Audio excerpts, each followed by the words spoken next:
I'll go ahead and I'll introduce our speakers. Welcome to the last concurrent session of the conference today, and we have Dr. Ann Kelsch and Anna Kinney here to talk to us about using AI to generate course materials in support of high leverage practices. They're both from the University of North Dakota. Anna Kinney has served as a coordinator of the writing program at UND since 2017, and her work focuses on inclusive writing pedagogy and supporting faculty across the curriculum in writing excellence. Dr. Kelsch has served as Director of Faculty Development at UND since 2007, and her research focuses on new faculty and STEM faculty development. She's the 2022 recipient of UND's Martin Luther King Jr. Social Justice Award.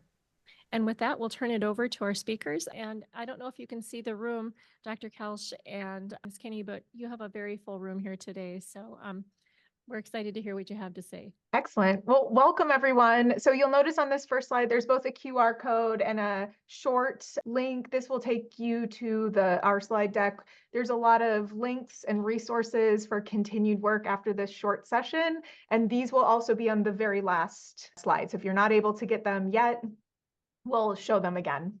I think people are trying to use the QR code, but they're getting the message that it's not open. Okay, I will, when Ann is talking, I will go in and reconfigure it so you all can see it. I thought I made it shareable to anybody, but we'll get it for you before we leave today's session. Doing that, I'm just going to remind you quickly of what our goals are for the workshop. We want to help you consider bias and different ethical concerns that are associated with generative AI. And we are going to try to persuade you that this is just a matter of your own professional development that you need to embrace. Maybe some things that you can start to read, for example, over the summer and incorporate more to develop this kind of literacy in your students. You need to develop it in yourself. So we're going to sort of introduce you to some of the concerns that are out there, and again with some shared resources that will be linked in the slide deck, hopefully help you continue that reading and understanding. We're also going to talk about some best practices for using generative AI appropriately, and we're going to keep coming back to the idea of these kind of tools and technologies are appropriate in our classrooms when they support sound pedagogy, when we're thoughtful about our outcomes and how we use them for our students to engage with. And then we're also going to give you some specific strategies for how generative AI can be helpful in terms of creating really effective classroom practice. We're very aware that oftentimes faculty want to embrace more effective practice, but are very short on time. So there are a few ways that we can demonstrate for you that AI might be helpful to you in terms of creating course materials, for example, that will bring some efficiency to your time, but always with that caveat that it's predominantly in support of sound pedagogy. So those are our goals, which is a lot in 30 minutes, but we're hoping we can leave you with a good sense of those things. So the first thing that we really wanted to touch on then was what's the context for appropriate generative AI use by instructors. And this speaks to my point about sort of embarking on this journey of educating yourself in terms of AI's limitations and the ways in which it is problematic, so that not only you can use it appropriately, but you can help your students learn to use it appropriately. So some of the context that we thought would be appropriate to share for you are some of the more notable cases that have been very much talked about in terms of AI's problems and the way that algorithms and data sets that AI is trained on can lead to very biased results. So a few that we want to cover with you and encourage you, again, after the fact, to kind of go back and look at some of the examples that we have linked here. One of the early ways that AI might have come onto your radar was in 2018 when Amazon disclosed that they had been using a hiring algorithm that they found to be actually sexist in its recommendations. And this was based on a common problem of what the training data set is that an AI might use. So the HR folks in Amazon were actually seeking to diversify Amazon's workforce, hoping to get, in particular, more women working for Amazon, but diversity in general. But in the training data set that was used in this hiring algorithm, they trained it on people who had previously been successful in seeking employment at Amazon. So it was skewed toward the predominant employees who were white males. So the consequence of that was that anyone, for example, who had gone to a women's college or was involved in a women's organization might be brought up as a lower, less likely candidate because of those hiring patterns in the past. So Amazon sought to correct that, but were not able to. And eventually they had to completely ditch that algorithm and create a new tool to assist with their hiring.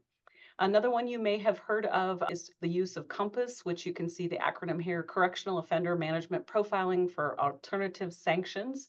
There's an algorithm in this software which is used throughout the criminal justice system that is predictive of recidivism. And so again, trained on past data, it makes predictions about what individuals or what groups are more likely to be recidivist. And it returned about a 25% higher rate for Black people than white, based again on how the algorithm was designed. The question of race was never considered in the algorithm. It was just an association with other factors that led to a prediction that was really off. And again, obviously really important in terms of things like recidivist rates and how that's reflected in sentencing guidelines. Another one is a pretty systemic bias that was found in software that's used heavily in the US healthcare system. This is a system that's used by about 200 million people through hospitals and clinics.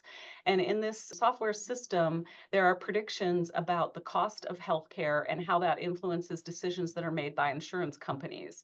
And here too, there is a correlation that was assumed around the usage of healthcare based on past usage. So white people are more likely to access healthcare and have often higher healthcare costs. And so the prediction was made that people of color would have lower needs in terms of their insurance coverage and their healthcare costs. So again, all of these are linked to articles where you can read more and understand more, but I think becoming aware of the ways in which training data sets and algorithms can magnify the bias that we have within our society and culture, that's an important point of information for you, and it's an important one for our students to understand more about. A few things about notable ethics cases in terms of inappropriate AI use. You may have seen the case last summer of a couple of lawyers who came into a New York courtroom and cited case law that didn't exist because they relied on ChatGPT to create a brief, right, for a particular case. We refer to that idea of AIs hallucinating. They're really not hallucinating. They're doing what it is they do, which is put together predictive text, but it is quite possible for them to make up citation. And so had a very unamused judge in that particular case of law. And so again, the link is here. And when we send out the slide deck, you can read about that when you get a chance, Anna, if you want to invite us. Yep. And one more, I think one we like to talk quite a bit about is the Vanderbilt University usage case. This was when just a very terrible incident happened a few years ago at Michigan State University, where there was a shooting on campus. And your campuses, like ours, often send out from the administration messages of empathy and sympathy with those losses, and also giving people the resources they need for any kind of mental health support. What happened at Vanderbilt was that they used generative AI, ChatGPT, to create that message. They were actually transparent about that. They indicated that they had used it. But the problem was people found it so incredibly inappropriate that at this like sort of most human of moments when people were trying to express empathy and care and compassion, the use of artificial intelligence was so inappropriate that they really questioned the judgment of the people who made that call. And the consequence was that people actually lost their jobs over that inappropriate usage.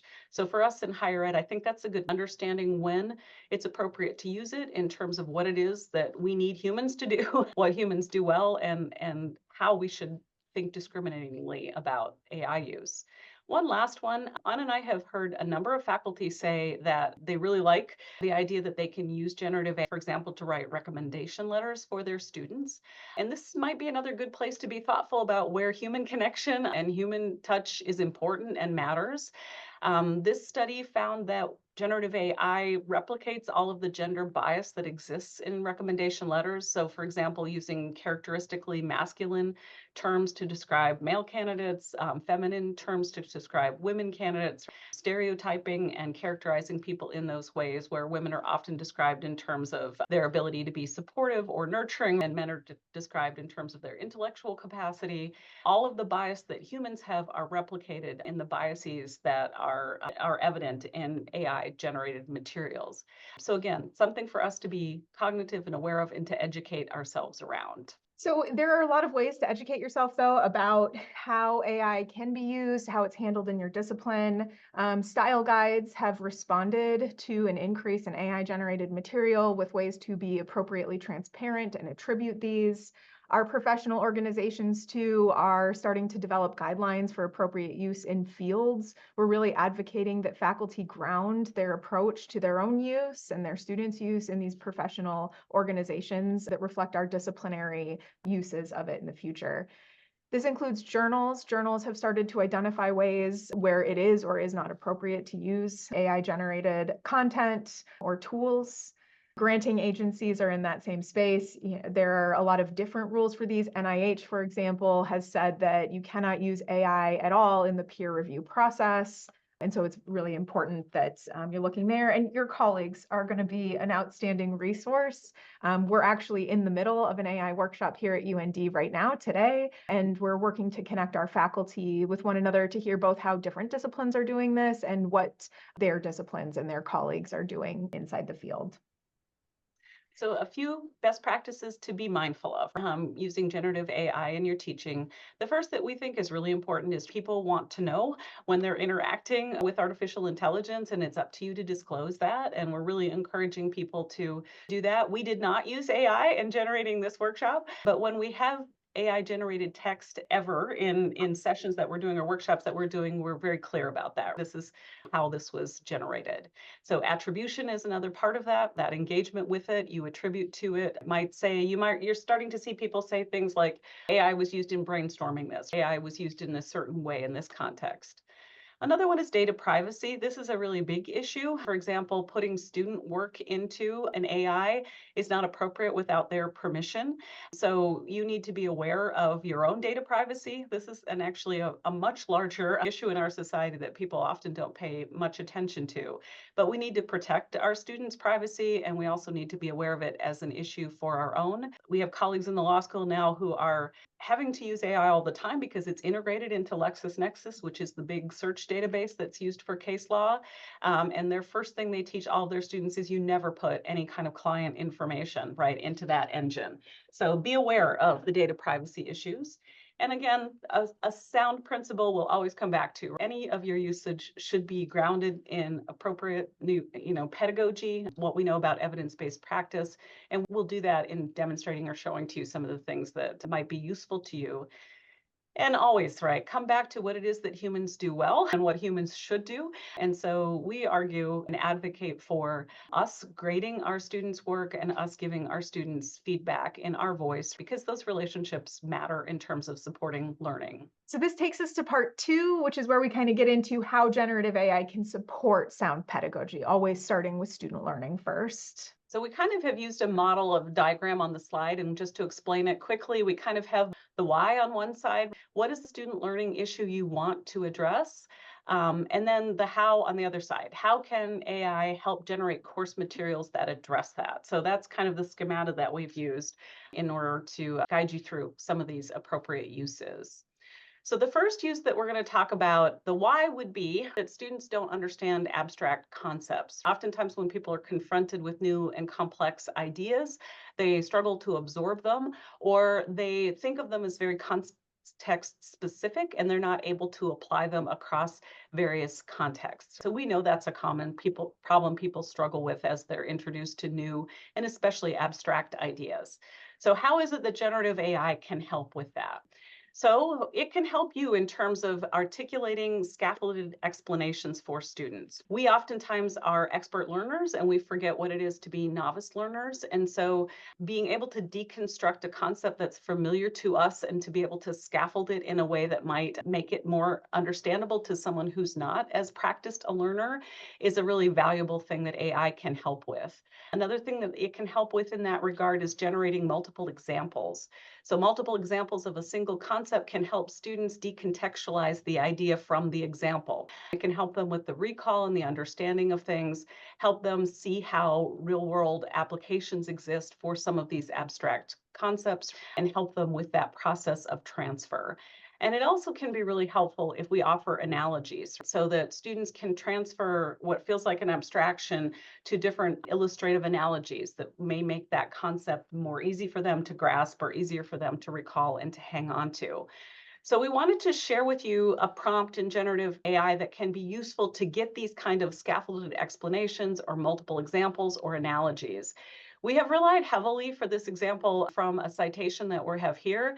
Ethan Mollick has been one of the leading voices in appropriate use of AI for pedagogical purposes. And so you'll find this article really useful. And we have some other citations from, this is with his co-author, but other citations from him as well.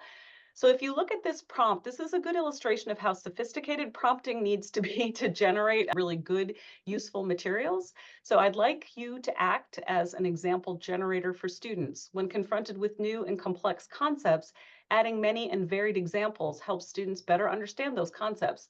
I'd like you to ask what concept I would like examples of and what level of students I'm teaching. You will provide me with 4 different and varied accurate examples of the concept in action.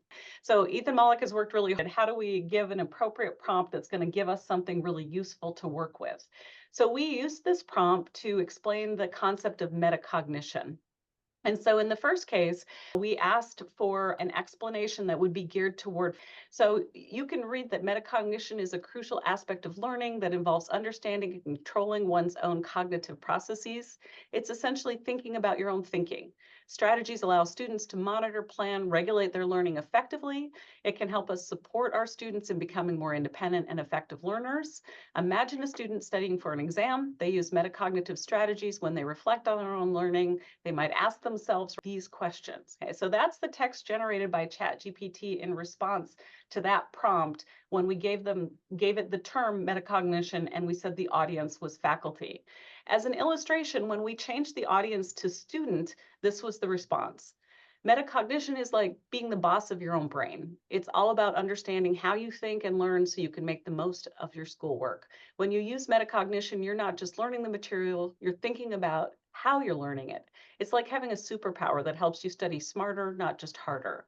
Imagine you're studying for a big test. Instead of just reading through your notes and hoping for the best, you use metacognition to plan your study session. You might ask yourself, what do I already know about this topic? What parts do I need to focus on the most? So again, you can see that comparison between an audience that's for faculty and an audience that's for students. We also asked ChatGPT to give us some analogies for metacognition. So it offered, for example, metacognition is like being the architect of imagining yourself as the architect of your own learning. You design the blueprint for yours just as an architect plans every detail of a building to ensure it's sturdy and functional. You plan your study strategies to ensure you have a strong foundation and that you're successful. So it gives all of these different analogies as well for metacognition. So for example, you could give the analogies to students and explain to them why is this an analogy for metacognition. And you can ask them to shift between different analogies, or you might ask them to generate the text themselves and evaluate it. Is this an appropriate example in terms of the concept that we're trying to learn in this class? So that's one way in which ChatGPT might be helpful in generating course materials. So looking from another angle, kind of again, starting with the why, what do students need? Students often struggle with critical thinking. They might struggle with problem solving, ethical decision making. They also need opportunities to practice their professional skills, or they may struggle to apply theoretical concepts into outside of the classroom scenarios or across the curriculum as they're moving from course to course. So how might AI help with these learning outcomes? You can outline a case study story or structure. Case studies are very useful ways to have students start applying the concepts that they're learning into real life scenarios or think especially about ethical decision making. You can build a persona using AI that can help interview questions or are setting up a person that isn't a real person in order to start helping students explore. And you can also find gaps in a scenario draft, and that's for something like a case study. If you're using case studies in your courses right now, uploading a draft of that and asking an AI to help identify maybe perspectives that aren't included or potential consequences or outcomes that aren't included in that case study can help you create a more diverse or well-rounded case study. So here are 2 links to examples of how case studies can be generated using AI and some of the steps that you would want to go through in order to generate those well. Again, you'll get the links to these, but we want to be quick about it, but case studies is a great way. And building a persona is a great way. I'll provide an example. I run the writing center here, and we use case studies and role play all the time to simulate and give students an opportunity to practice how they would navigate different scenarios and different student needs, depending on the student that comes to the writing center. We see, a couple thousand appointments a year. It's important that our students are able to navigate that without using real student examples to kind of study and practice with. And another point I would make too is that I certainly hear from faculty sometimes that they have a hard time relating across generational difference. One of the things that you can do, for example, in having AI help you write a case study is to note your audience is of a certain, it might be an age group, that you're struggling to find sort of lines of connection. Generative AI can help with that. I also want to note that I did put the link to the slides in the chat in case you hadn't caught that. Another way that you can use ChatGPT to help you, again, implement evidence-based practice in your classroom is to address these questions about students often not engaging fully with course material, the frustration that faculty feel if students haven't come to class prepared, for example, or that students aren't retaining well something that they learned at the beginning of the semester, aren't able to apply it or recall it later in the semester. If students are confused or have misconceptions, or they are not capable of accurately assessing their own learning, thinking they know something, but they actually don't, and not figuring that out until there's a high stakes test, for example, that they're not succeeding on, or struggling with high stake test anxiety. These are all common issues that we face in our classroom. So one of the things that AI can help with is the generation of low stakes, frequent assessments that you can use for students. So asking ChatGPT or Claude or some of the other ones to generate for you multiple choice quiz questions. Those are really time consuming for faculty to design, and it's easy to design them poorly. And so you can use the help of a brainstorming partner like generative AI to help you create better tests and quiz questions. You also can tailor questions to various outcomes. So, for example, if you have a student learning outcome around something like information literacy, you can take course content that you've shared with them and have ChatGPT help you create a question that probes exactly that particular outcome. And again, faculty can obviously do that on their own. These are just ways to help you be more efficient in terms of creating them. I would also say too, always bear in mind you are the content expert. So you are never going to take whole cloth, something that's generated. Rather, you are going to read it with your analytical and ensure that it's factually correct before you might use it with students. But again, an efficiency in your time in generating those things. Another one that I think is valuable is a lot of us use classroom assessment techniques like a muddiest point or a brief reflective at the end of the class to try to understand what students do and don't know. In large classes in particular, this can be a lot of information for a faculty member to try to process. So if I have a class of 150 students and I get from them a muddiest point as an exit ticket at the end of class, it takes a lot of time for me to analyze that. But what I could do is use something like a QR, have students go into a Google Doc and write down the muddiest point, obviously, and then I can take that text and I can put it into ChatGPT and say, what themes are evident here? Are there a top 5 themes that students are struggling with in terms of this concept that we covered today? And then that analysis can help me come back to the next class period ready to address some of their muddiest points, concerns, without spending a huge amount of time processing what they've written down. Now, again, we're relying on Ethan Malik to help us with text that we would use to input into ChatGPT for the generation, for example, of low stakes quizzes. I'll let you read it. Again, I think the specificity in his prompts is a really useful illustration of how you can best prompt to get information that's useful to you directly. And again, asking for who's the audience in terms of the quiz that I'm generating and what are the kind of features that I would like. I also think it's important to ask it to give you the answer key. So, and an explanation of the right answer, because again, you're the content expert and you're going to need to check that and make sure it aligns with what you've taught students, what you know to be correct in terms of your discipline.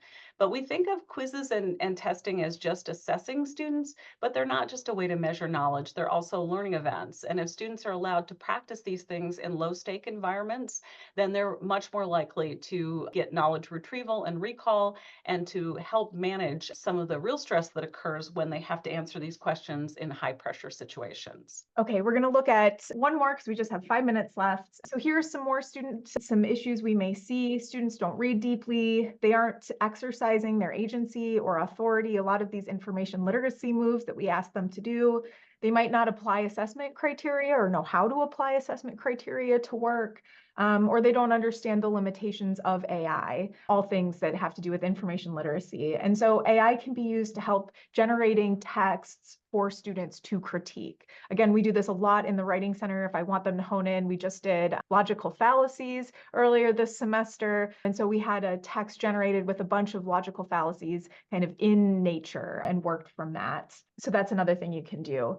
So we're going to wrap it up with this part 3, which is important considerations. And then we have a ton of resources for you all to check out and kind of help as you explore this and really encourage you to do so. There are also some considerations for equity and inclusion that AI can help with. One of those is universal design for learning. AI can be very helpful for adding alt text to images, which means that students that use a screen reader have greater access to what you're including. It can help with headers for a document or document divisions that, again, make things more readable by a text reader. We can include greater transparency in our assignments. If you're familiar with the TILT model, there's a template. You can upload that into Claude, for example, and ask to put in your assignment language and ask for it to reformat it into that more transparent template for an assignment.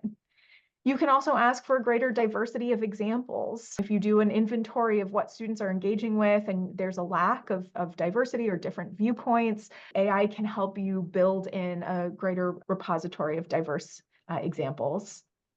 And it can also help clarify some of your rubric language. If it's been a while since you've revamped your rubrics or you know students are struggling and understand what you mean by certain categories, again, you can use that generative AI move of for an audience of this level, or in provide an additional set of terms or summary of what that criteria looks like. So it can be very helpful for refreshing for clarity. And finally, providing summaries or alternative explanations. And in the category of things for you to be aware of and potentially explore, there are other ways in which students might use generative AI that can support their learning. The big one you're hearing a lot about is personalized instructions. Students themselves can ask for more descriptions, more examples, analogies, all of those things that help them learn. Students can put in a descriptive writing prompt into a image AI and tweak their description based on what image is generated to help them hone their descriptive writing skills. They can act as a debate partner to helping them clarify their arguments and ideas. They can ask for a conversation with a historic figure, or they can use it as a brainstorming partner. So again, a couple articles here that give different ways in which you might consider appropriate student use. And then these are just statements that you can include in your syllabus or assignment for students if they're not comfortable using AI. Move on to the next thing, but we have lots of assignment resources. If you're thinking of revamping some, UND has an AI assignment repository that is open access and Creative Commons that you can look at what folks up here are doing. Harvard has a great one, and the Writing Across the Curriculum Clearinghouse also has a lot of examples of assignments and activities that can help support student learning in your class. We also have tutorials. A lot of folks have asked for how do I support this in my class? I don't have time to teach this. These are ready to go tutorials that you can embed into your Blackboard pages or whatever learning management system you use. And then I also have a different QR code. I see that some people were able to access the OneDrive one, but let me quickly share one. I made a Google document for it. So this one should allow you to grab these slides and get all of those resources. I've also put them in the chat. So folks there on the ground, if you're able to, someone grab that link and share, and we're happy to send these slides out to the organizers as well to get them to you. 30 minutes is such a brief time. We apologize. We wish, I know that felt rushed. This is such an important topic. And I think one of the things that we've really become persuaded of is that we all need to collaborate and work together. This is such a big disruptor. And so if we can be of any help, or if you have things to share with us, we look forward to hearing more about that. Why don't you join me in thanking Anna and Dr. Kelsch for their presentation today. Thanks everyone for joining us on Zoom.